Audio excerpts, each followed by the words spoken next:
Hello aspirants. So NABARD grade A 2025 exam से related ये एक कंप्लीट डिटेल्स की वीडियो रहने वाली है। बहुत से डाउट बच्चों के माइंड में रहते हैं, जैसे कि इस एग्ज़ाम के लिए एलिजिबिलिटी क्या है, क्या मैं इस एग्ज़ाम को देने के लिए एलिजिबल हूँ, क्या पोस्ट ग्रेजुएशन भी ज़रूरी है या कोई भी ग्रेजुएट इस एग्ज़ाम को दे सकता है, वैकेंसी कितनी रहेंगी, सिलेबस क्या होता है एग्ज़ाम का, मेरी एज जो है वो एज लिमिट के अंदर है भी या नहीं, मैं किसी स्पेसिफिक कैटेगरी को बिलोंग करता हूँ तो मुझे क्या रिलैक्सेशन मिलेगा एज में, एंड इसी के साथ कैसे इस एग्ज़ाम की तैयारी करनी है, एंड लास्ट में हम लोग वो सीक्रेट्स भी देख लेंगे जिस वजह से स्टूडेंट्स का सिलेक्शन रुक जाता है। तो आपको उन चीज़ों पे भी फोकस करना ज़रूरी रहने वाला है। अगर आप इस एग्ज़ाम को देने के लिए सीरियस हो, अगर आप सच में इस एग्ज़ाम को क्लियर करना चाहते हो तो इस वीडियो को बिल्कुल एंड तक देखिएगा। आपको कंप्लीट क्लैरिटी मिल जाएगी, सारे के सारे आपके डाउट्स खत्म हो जाएंगे रिगार्डिंग दिस। तो अभी तक आपने स्क्रीन पे देख ही लिया होगा कि सैलरी इसमें कितनी रहने वाली है। बहुत ही हैंडसम सैलरी है, 1,20,000 पर मंथ। इसको भी डिस्कस करेंगे। तो सबसे पहले शुरू करते हैं सिलेबस के साथ। जो नाबार्ड ग्रेड ए का लेटेस्ट सिलेबस है इस ईयर के एग्ज़ाम के लिए 2025 के लिए, उसकी पीडीएफ आपको फ्री में एक्सेस हो जाएगी। नीचे लिंक गिवन है वीडियो के डिस्क्रिप्शन में, आप लिंक पे क्लिक करोगे पीडीएफ के, आपको अपनी ईमेल आईडी एंटर करनी है एंड उसके बाद ये पीडीएफ आप एक्सेस कर सकते हो। इसमें कंप्लीट डिटेल्ड सिलेबस गिवन है जो इस साल का लेटेस्ट पैटर्न का सिलेबस है, प्रीलिम्स के लिए भी और मेंस के लिए भी। तो वहाँ से जाके आप इसको एक्सेस कर लीजिएगा। वैकेंसी की अगर हम बात करें तो प्रीवियस ईयर यानी कि 2024 की अगर हम वैकेंसी देखें तो टोटल जो वैकेंसीज़ आई थी नाबार्ड ग्रेड ए की वो 102 वैकेंसीज़ थी। अच्छी खासी वैकेंसीज़ थी एंड इतनी वैकेंसीज़ ही एंड इससे थोड़ी सी ज़्यादा हम एक्सपेक्ट कर रहे हैं नाबार्ड ग्रेड ए इस साल के 2025 रिक्रूटमेंट में। ऑलराइट, एज लिमिट क्या रहने वाली है? जो जनरल कैटेगरी को बिलोंग करते हो अगर आप, तो आपकी एज लिमिट 21 से लेकर 30 के बीच में होनी चाहिए। 21 से 30 साल के बीच में आपकी एज होनी चाहिए। एग्ज़ाम में अपीयर होने के लिए जब नोटिफिकेशन आता है उसी मंथ की फर्स्ट डेट से आपकी एज काउंट करी जाती है। बहुत से लोगों को नहीं पता होता, इसीलिए मैंने ये बता दिया। एज का रिलैक्सेशन मिलता है बिल्कुल। एससी और एसटीज़ को 35 ईयर्स तक एलिजिबल हो आप। अगर आप ओबीसी कैटेगरी को बिलोंग करते हो तो आप 33 ईयर्स तक एलिजिबल हो। और भाई अगर आप पर्सन विद बेंचमार्क डिसेबिलिटी हो तो फिर आपको 40 ईयर्स तक एलिजिबल हो आप एग्ज़ाम में अपीयर होने के लिए। अब सैलरी की बात कर लेते हैं। 1,20,000 इसमें अप्रॉक्सीमेटली आपकी ग्रॉस सैलरी आने वाली है, जो बहुत ही अच्छा मोटिवेशनल फैक्टर होना चाहिए। आपको पहले मंथ से ज्वाइन करते ही, ट्रेनिंग के टाइम से ही आपको इतनी सैलरी मिलने लग जाएगी और टैक्स डिडक्शंस के बाद आपकी रफली जो इन हैंड अकाउंट में जो पैसे आएंगे भाई, वो 1 लाख रुपए रहने वाले हैं हर महीने। तो इतनी हैंडसम सैलरी आपको अपनी ज्वाइनिंग पे ही मिल जा रही है जस्ट आफ्टर योर ग्रेजुएशन। हाँ, तो इसमें आपको पोस्ट ग्रेजुएशन की रिक्वायरमेंट वैसे नहीं है एज सच। अगर कोई ग्रेजुएट बंदा भी है तो वो भी इसमें जनरलिस्ट के लिए अप्लाई कर सकता है, जो कि एक ऑफिसर लेवल पोस्ट है, बहुत रिस्पेक्टेबल पोस्ट है। एजुकेशनल क्वालिफिकेशंस को एक बार देख लेते हैं।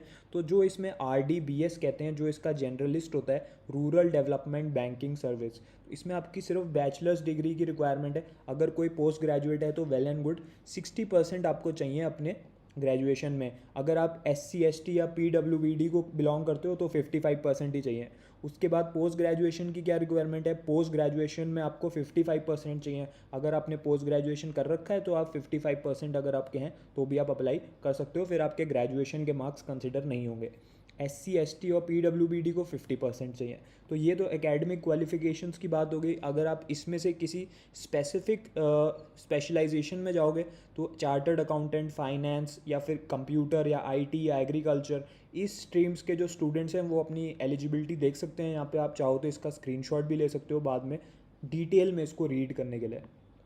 एक इम्पॉर्टेंट चीज़ है, कुछ स्टूडेंट्स के कॉलेजेस में क्या होता है, CGPA सिस्टम चलता है, वहाँ परसेंटेज बताता ही नहीं है। तो मुझे स्टूडेंट्स के मैसेज आते हैं कि सर मैं एलिजिबल हूँ कि नहीं, मुझे कैसे पता चलेगा, मुझे अपनी परसेंटेज ही नहीं पता। तो ये एक टेबल मैं आपको प्रोवाइड कर रहा हूँ, ये ऑफिशियल नाबार्ड का टेबल है। इसके थ्रू आप पता लगा सकते हो कि आपकी जो CGPA है उससे रिलेटेड आपकी कितनी परसेंटेज कैलकुलेट होगी। तो आप देख सकते हो 6.75 जिनका CGPA है उनकी परसेंटेज 60% मानी जा रही है। तो आप इसके थ्रू अपनी CGPA कंपेयर करके कॉलेज की आप उसको देख सकते हो। ऑलराइट, कुछ स्टूडेंट पूछ रहे थे कि सर मेरे पास अभी डिग्री नहीं है, मेरे पे मार्कशीट है बट अभी डिग्री मुझे नहीं मिली है। तो कोई इशू नहीं है, आपको बस मार्कशीट की रिक्वायरमेंट होती है, डिग्री आप ज्वाइनिंग के टाइम भी सबमिट कर सकते हो। प्री एग्ज़ाम का क्या पैटर्न रहने वाला है? जनरलिस्ट की हम बात कर रहे हैं, सबसे ज़्यादा वैकेंसीज इसी में आती हैं। तो सिलेक्शन प्रोसेस ये रहेगा, पहले आपका प्री होता है, फिर आपका मेंस होता है, उसके बाद आपका साइकोमेट्रिक टेस्ट होता है, एक बहुत ईजी रहता है, एंड उसके बाद आपका इंटरव्यू होता है। तो सबसे पहले प्रीलिम्स के ऊपर आ जाते हैं। इसमें 8 सब्जेक्ट्स आपसे पूछे जाएंगे। जी हाँ, 8 सब्जेक्ट का ये टेस्ट होता है। सिर्फ 2 घंटे में ये हो जाता है। 200 क्वेश्चन इसमें पूछे जाते हैं। आरबीआई ग्रेड बी में भी यही होता है, 200 क्वेश्चंस पूछे जाते हैं एंड 2 आवर्स का आपके पास टाइम होता है। इसमें मैथ्स, रीजनिंग, इंग्लिश तो है ही, जो नॉर्मल हर बैंक एग्जाम में होती है, आरबीआई में भी पूछी जाती है। जनरल अवेयरनेस भी है। उसके अलावा क्या क्या सब्जेक्ट्स ऐड ऑन हुए हैं, कंप्यूटर नॉलेज आपसे पूछा जाएगा, डिसीजन मेकिंग आपसे पूछा जाएगा 10 मार्क्स का, and agriculture and rural development 40 marks का आपसे पूछा जाएगा, और economic and social issues with focus on rural India ये भी 40 मार्क्स का पूछा जाएगा। अब इस पेपर में थोड़ी सी डिफरेंट चीज़ें हैं जो आपको पता होनी चाहिए एंड इंपॉर्टेंट है कि कुछ इसमें ऐसे सब्जेक्ट्स हैं जो क्वालिफाइंग नेचर के हैं, यानी कि उनका कट ऑफ से कोई लेना देना नहीं है। आपको सिर्फ उनको क्वालिफाई करना है, उनका ओवरऑल कट ऑफ में या फिर ओवरऑल आपके सिलेक्शन में कोई रोल नहीं है, बस आपको उनको क्लियर कर लेना है। कौन कौन से सब्जेक्ट्स हैं वो शुरू के 5 सब्जेक्ट्स हैं, reasoning, English, computer, quant and decision making. ये जो 5 सब्जेक्ट्स हैं इनमें आपको क्वालिफाई कर लेना है इनको, ठीक है। ये क्वालिफाइंग सेक्शन रहने वाला है। इसके अलावा 3 सब्जेक्ट्स ऐसे हैं जिनके मार्क्स ऐड ऑन होंगे एंड उसके बेसिस पे मेरिट बनेगी कि प्रीलिम्स की मेरिट लिस्ट क्या रही। तो वो कौन कौन से सब्जेक्ट्स हैं, economic and social issues, general awareness हो गया, and agriculture and rural development. ये जो आपके 3 सब्जेक्ट्स हैं टोटल 100 मार्क्स के, इनके बेसिस पे डिसाइड होगा कि कौन से स्टूडेंट्स प्री क्लियर करेंगे, कौन से नहीं करेंगे, ठीक है। आपको सबसे पहले तो ये जो शुरू के 5 सब्जेक्ट्स हैं इनको तो आपको क्लियर कर लेना है, लेकिन इनके मार्क्स ऐड ऑन नहीं होंगे, ठीक है, कट ऑफ के टाइम। तो short listing of the candidate for mains exam will be based on marks scored in merit section only. तो आप चाहो तो इसका प्लीज़ स्क्रीनशॉट ले लो एंड 2 आवर्स के टाइम में ये आपको अटैम्प्ट करना है। हिंदी में भी पूछा जाएगा, इंग्लिश में भी पूछा जाएगा। पूरा का पूरा गेम अगर आप मुझसे पूछो तो स्पीड का होने वाला है। 1 मिनट से भी कम टाइम में आपको क्वेश्चन को रीड करना है, सॉल्व करना है, करेक्ट आंसर को मार्क भी करना है। पूरा ऑनलाइन ये प्रोसेस रहने वाला है एग्जाम का। अभी बात करेंगे आगे चल के कि कैसे तैयारी करनी है ताकि सिलेक्शन भी हो जाए। तो प्री क्लियर करने के बाद आप मेंस देने जाओगे। मेंस में आपके 2 पेपर होंगे, इंग्लिश और इकोनॉमिक एंड सोशल इश्यूज़, ठीक है। इसी में ARD जो होता है, एग्रीकल्चर एंड रूरल डेवलपमेंट, ठीक है, वो भी पेपर 2 में ही इंक्लूडेड होता है। अभी कोई स्टूडेंट कहेगा मैंने तो कभी एग्रीकल्चर पढ़ा ही नहीं है, तो क्या मैं इस एग्ज़ाम को दे सकता हूँ? जी हाँ, इसमें मैंने ऐसे ऐसे स्टूडेंट्स को सिलेक्ट होते हुए देखा है जो इंजीनियरिंग करके आए हुए थे, BCom कर रखा था, BSc कर रखा था, एंड उनका एग्रीकल्चर से कोई दूर दूर का लेना देना नहीं था। बट अभी तैयारी के टाइम पे अगर आपने सही से सही सोर्सेज और सही स्ट्रक्चर के साथ तैयारी कर ली तो आपके पुरानी बैकग्राउंड और आपकी एजुकेशनल बैकग्राउंड मैटर नहीं करती, ना ही इंटरव्यू राउंड में वो मैटर करने वाला है। तो जो आरबीआई ग्रेड भी है उसमें क्या होता है, इंग्लिश होता है, ESI economic and social issues होता है, और फाइनेंस एंड मैनेजमेंट होता है। बट यहाँ पे क्या है, इंग्लिश है और दूसरे पेपर में 2 सब्जेक्ट उन्होंने साथ में क्लब कर रखे हैं, ईएसआई और ARD, agriculture and rural development, ठीक है। तो ये दोनों सब्जेक्ट आपके प्री में भी पूछे गए थे, ईएसआई भी पूछा गया था और एग्रीकल्चर एंड रूरल भी पूछा गया था 7th और 8th पॉइंट में, आप देख सकते हो, ठीक है। तो इनकी आपकी तैयारी अभी से शुरू हो जानी चाहिए इन सब्जेक्ट्स की। अब इसमें क्या है, जो इकोनॉमिक एंड सोशल इश्यूज़ और ARD है, इसमें आपको डिस्क्रिप्टिव क्वेश्चन भी पूछे जाएंगे एंड आपको ऑब्जेक्टिव भी पूछे जाएंगे। डिस्क्रिप्टिव में आपको अपना आंसर जो है वो टाइप करना पड़ेगा, 400 वर्ड्स का, 600 वर्ड्स का। तो आपको करंट अफेयर्स पता होने चाहिए, इकोनॉमिक एंड सोशल इश्यूज़ के, एग्रीकल्चर से रिलेटेड जो भी गवर्नमेंट की स्कीम्स हैं लेटेस्ट, उनका डेटा, फैक्ट्स, फिगर्स सब कुछ क्लियर होना चाहिए, टिप्स पे होना चाहिए सब कुछ, ठीक है। तो वो भी अभी हम डिस्कस करेंगे कैसे करना है। और जो इंग्लिश का पेपर है वो पूरा डिस्क्रिप्टिव रहने वाला है, कोई MCQ नहीं, इसमें आपको अपने आंसर्स टाइप करने हैं। टोटल जो आपका टाइम है 90 मिनट्स इंग्लिश के लिए है एंड उसके बाद 30 मिनट्स आपका ऑब्जेक्टिव का है और 90 मिनट्स आपका डिस्क्रिप्टिव का है पेपर 2 का। तो ये टोटल आपका रहने वाला है। ये मेंस का पैटर्न है। इसको देने के बाद बहुत ही ईजी होता है प्रोसेस, साइकोमेट्रिक टेस्ट बहुत ईजी होता है एंड इंटरव्यू होता है। ये स्पेशलिस्ट वाले जो स्टूडेंट्स हैं, जो स्पेशलाइजेशन वाले होते हैं किसी पर्टिकुलर स्ट्रीम के, उनका ये रहने वाला है पैटर्न। आप चाहो तो देख सकते हो, काफ़ी सिमिलर है मेंस का, बट यहाँ पे आपकी जो स्ट्रीम जिसके लिए आप अप्लाई करोगे उसके बेसिस पे ये हो जाएगा कंडक्ट सेकंड पेपर। कैसे प्रिपरेशन करनी है 0 लेवल से ताकि हमारा फर्स्ट अटैम्प्ट में नाबार्ड ग्रेड ए में सिलेक्शन हो जाए। आपको उनसे सीखना चाहिए जिन्होंने खुद सिलेक्शन ले रखा है, जो एक्स मैनेजर्स रह चुके हैं। बिगिनर टू बैंकर कोर्स मैंने आपको बता रखा है, इससे आपकी आरबीआई, नाबार्ड और जो भी रेगुलेटरी बॉडी और बैंकिंग एग्जामिनेशंस है उनकी कंप्लीट प्रिपरेशन हो जाएगी एक सिंगल कोर्स के थ्रू। इसमें वही लोग आपको पढ़ा रहे हैं जो खुद सिलेक्शन ले चुके हैं। आपको बिल्कुल 0 लेवल से इसमें नाबार्ड ग्रेड ए के लिए पढ़ाया जाएगा। इसका बैच ऑलरेडी शुरू हो भी चुका है एंड बच्चे ज्वाइन कर चुके हैं। कौन कौन सी दिक्कतें हैं जो आपको अपनी तैयारी के टाइम में आएंगी?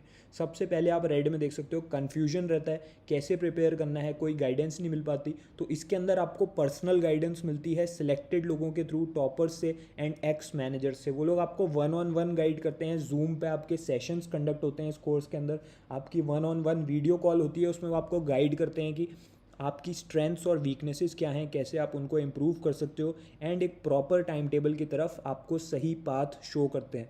सेकंड क्या इशू रहता है कि इतना वास्ट जो सिलेबस है, जो अभी आप देखोगे मैंने पीडीएफ का लिंक भी दिया है डिस्क्रिप्शन में, मैंने आपको बताया था। तो वास्ट सिलेबस को कवर कैसे करना है, प्री और मेंस दोनों की तैयारी एक साथ कैसे करनी है, क्योंकि कुछ सब्जेक्ट्स हैं जैसे कि एआरडी हो गया, ईएसआई हो गया, ये प्री में भी पूछे जाने वाले हैं और ये मेंस में भी पूछे जाने वाले हैं।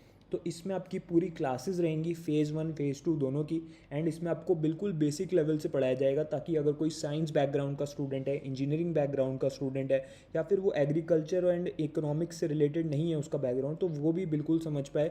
बेसिक लेवल से एग्जाम लेवल तक कंप्लीट इसमें प्रिपरेशन कराई जाती है विद बायलिंगुअल क्लासेस। इंग्लिश में भी पढ़ाया जाता है, हिंदी में भी पढ़ाया जाता है। डाउट्स रहते हैं स्टूडेंट के टॉपिक्स में, अलग अलग सब्जेक्ट्स में, तो इसमें आपका जो भी डाउट है आपका उसी समय क्लियर हो जाता है। यही एक प्रॉब्लम है, मैंने आपको बताया था शुरू में, कुछ वजह हैं जिसकी वजह से स्टूडेंट सिलेक्शन नहीं ले पाते, यही वो प्रॉब्लम्स हैं। डाउट्स कभी क्लियर नहीं हो पाते। एग्ज़ाम जब आप देने जाते हो तो आपको लगता है यार इन सब चीज़ों में मुझे डाउट था, कोई मुझे डाउट क्लियर ही नहीं कर पाया मेरा, ठीक है। तो इसमें आपको एक्सपर्ट सपोर्ट मिलता है 24/7। अगर आपको रात के 1 बजे भी आप अगर एग्रीकल्चर पढ़ रहे हो, जॉब से आने के बाद आप पढ़ाई कर रहे हो, एंड रात के 1 बजे भी अगर आपको कोई डाउट है, आप अपना डाउट कोर्स के अंदर पूछ सकते हो। आपको इंस्टेंट रिप्लाईज मिलते हैं एक्सपर्ट्स के थ्रू। प्रैक्टिस कहाँ से करनी है, ये भी एक क्वेश्चन रहता है कुछ स्टूडेंट्स को लगता है हम टेलीग्राम पे जाके फ्री पीडीएफ्स या ऑनलाइन फ्री कंटेंट डाउनलोड करके उससे प्रैक्टिस कर लेंगे, बट वैसे क्वेश्चन एग्जाम में नहीं आते। आपको एग्जैक्ट नाबार्ड लेवल की प्रिपरेशन करनी पड़ेगी, एग्जैक्ट उसी लेवल के क्वेश्चन करने पड़ेंगे प्रैक्टिस जो एग्ज़ाम में पूछे जाने वाले हैं, तभी आपका एग्ज़ाम स्मूथली जाएगा। तो सारा प्रैक्टिस मटेरियल भी इसी कोर्स के अंदर मिल जाएगा, यानी कि अलग से आपको कुछ भी लेने की ज़रूरत नहीं है।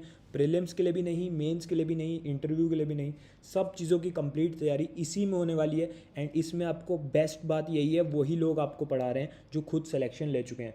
इसमें अनलिमिटेड आपको डिस्क्रिप्टिव के मॉक मिलेंगे। जब आप मॉक टेस्ट को अटैम्प्ट करोगे, अपना डिस्क्रिप्टिव आंसर टाइप करोगे, तो इस कोर्स के जो एक्सपर्ट टीचर्स हैं वो आपके आंसर को चेक करके आपको फीडबैक भी देंगे कि भाई तुमने यहाँ पे गलतियाँ करी हैं एंड ऐसे आपको अपना आंसर इंप्रूव करना चाहिए। तो जब आपको प्रॉपर फीडबैक मिलेगा, सही मेंटोरशिप मिलेगी, सही गाइडेंस मिलेगी रेगुलर बेसिस पे, तब आप इम्प्रूव करोगे एंड आप एक प्रॉपर टाइम टेबल फॉलो करोगे, क्योंकि आपको सेल्फ अकाउंटेबिलिटी आ जाएगी कि जब मेरा नेक्स्ट सेशन होगा, नेक्स्ट वीडियो कॉल होगी, तब मुझे बताना भी तो है कि मैंने ये चीज़ें कर ली हैं। तो जब आपके अंदर एक अकाउंटेबिलिटी होती है, आप किसी को रिपोर्ट करते हो अपने से ऊपर, तो आप अपने आप आपकी प्रिपरेशन ट्रैक पे रहती है। वरना हम रैंडम तरीके से तैयारी करते हैं तो क्या होता है, हम लोग थोड़े दिन तैयारी करते हैं फिर हम लोग छोड़ देते हैं। ऐसे नहीं, हम एक स्ट्रक्चर फॉलो करेंगे। इस कोर्स में आपको वो स्ट्रक्चर मिल जाएगा जिसकी आपको सीरियसली नीड है अगर आप सिलेक्शन लेना चाहते हो तो।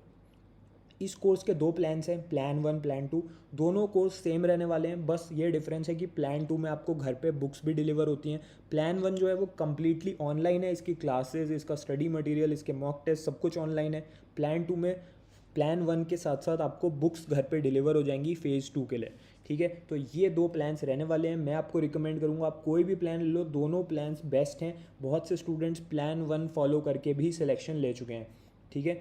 कैसे ज्वाइन करना है इस कोर्स का लिंक मैंने अगर आपको बताया नहीं अभी तक, तो नीचे डिस्क्रिप्शन में गिवन है इस वीडियो के। लिमिटेड सीट्स इसमें रहती हैं, क्योंकि जो लोग आपको गाइड कर रहे हैं, जिनके साथ आपकी पर्सनल गाइडेंस चल रही है, वो लिमिटेड बच्चों को ही गाइड कर सकते हैं। हज़ारों स्टूडेंट्स इसको ज्वाइन नहीं कर सकते। इसमें लिमिटेड सीट्स रहती हैं, क्योंकि हमें क्रीम मेंटेन करनी होती है स्टूडेंट्स की, ताकि बेस्ट स्टूडेंट्स को बेस्ट गाइडेंस मिले एंड वो अपने फर्स्ट अटैम्प्ट में सिलेक्शन ले पाएँ। तो ये लिमिटेड सीट्स इसमें बची हुई हैं। अगर आप सीरियस हो तो आप इसको ज्वाइन करके आज से स्टार्ट कीजिए। आज से जिस स्टूडेंट ने इसको ज्वाइन करके शुरू कर दिया, आप बिल्कुल राइट ट्रैक पे हो। आप फर्स्ट अटैम्प्ट में नाबार्ड ग्रेड ए 2025 में सिलेक्शन ले जाओगे। तो अगर आपको और भी कोई डाउट है, आप इस वीडियो के नीचे कमेंट कर सकते हो। एंड डेफिनेटली आप आज से अपनी प्रिपरेशन एक सीरियस नोट पे स्टार्ट कीजिए बिगिनर टू बैंकर कोर्स से, and you will surely clear NABARD grade A 2025। All the best.